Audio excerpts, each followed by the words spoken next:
सीधे मणिपुर में जो कत्लो गैरत हो रही है, भाई को भाई से लड़वाया जा रहा है, कानून व्यवस्था टूट चुकी है, संविधान का शासन कुचल दिया गया है।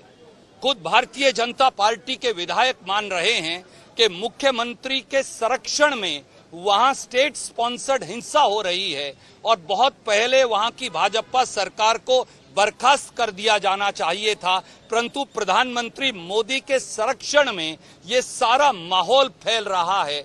महिलाओं को निर्वस्त्र किया जा रहा है, लोगों को बीच चौराहे पर पुलिस से छुड़ाकर बिहेड किया जा रहा है, सर काटे जा रहे हैं। ऐसा लगता है कि ना कानून है, ना संविधान है, ना कोई और व्यवस्था वहां बची है। उस पर चर्चा के लिए 68 साथियों ने बाकायदा नोटिस दिया।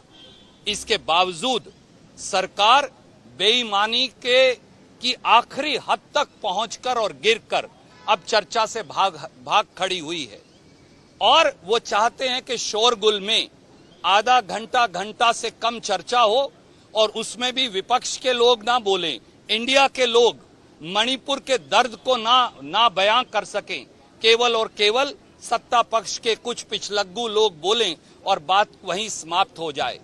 हमने ये निर्णय किया है कि प्रधानमंत्री को सदन में आना होगा, प्रधानमंत्री को मणिपुर के लोगों से क्षमा मांगकर मणिपुर को किस प्रकार से राहत देंगे, मरहम किस प्रकार से लगेगी, भारत मां का सीना जो छलनी हुआ है उस पर किस प्रकार से आप मरहम लगाएंगे, इसकी चर्चा करनी होगी। तब तक इंडिया के सारे मित्र दल मिलकर इस देश की आवाज उठाते रहेंगे।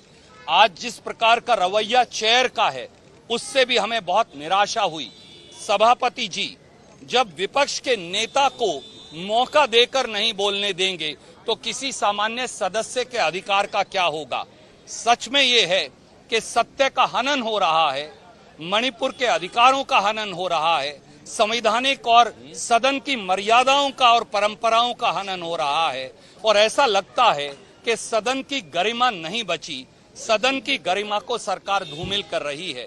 मैं मेरे दूसरे साथियों से कहूंगा कि वो अंग्रेजी में और दूसरी अपनी अपनी बात रखेंगे। Trichy Shivaji.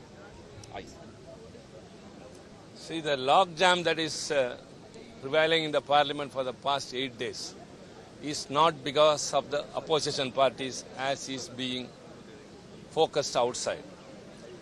The issue is Manipur incident.